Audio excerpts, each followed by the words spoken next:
Partir à la chasse au trésor dans les rues de Strasbourg. C'est à cette expérience qu'ont participé près de 800 collégiens aujourd'hui. Le trésor pour chasser, la culture alsacienne et les institutions strasbourgeoises. Ça nous fait découvrir la ville de Strasbourg et il y a des énigmes, on doit les trouver. Après, il y a aussi, tout en faisant le tour, on découvre l'histoire de Strasbourg, le passé de notre ville de Strasbourg qui est quand même une belle ville. Ça nous apporte aussi d'une journée sortir du cadre scolaire. C'est bien aussi de faire avec les éducateurs une sortie pour prouver quand même qu'ils ont un peu envie de nous faire plaisir. Je crois quand même que c'est le but aussi de ça. Au-delà de l'aspect ludique, c'est donc avant tout un cours d'éducation civique grandeur nature auquel participent ces collégiens. Moi, je travaille dans un collège où en fait les enfants ils sortent très peu du quartier. Donc du coup, ça leur permet de découvrir Strasbourg. L'air de rien, c'est vraiment très important. On passe dans des lieux de Strasbourg qu'ils ne connaissent pas.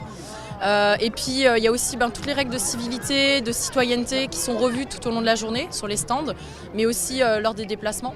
Et rien que ça, déjà, c'est une journée qui est super importante pour eux, quoi. Et pour nous aussi. Ça nous permet d'utiliser ce qui a été vu pendant cette journée. Après dans les cours, quoi.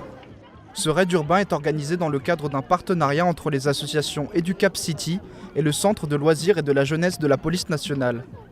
Les objectifs de cette démarche sont simples: favoriser la mixité sociale, développer le savoir et promouvoir la citoyenneté. Pour les organisateurs, c'est en accompagnant ces jeunes adolescents qu'on plante les graines de la société de demain. Ces enfants sont accueillis au Conseil de l'Europe, au Parlement européen, à la préfecture, à la SNCF. Donc ils vont apprendre un petit peu l'utilité de ces différents services, l'Office des sports, du milieu associatif, et ils vont à la rencontre de ces personnes-là.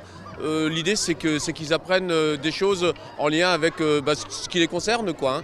Les meilleurs explorateurs de la journée se rendront à Paris pour une dernière aventure. Une finale nationale où ils pourront représenter fièrement leur ville et son héritage.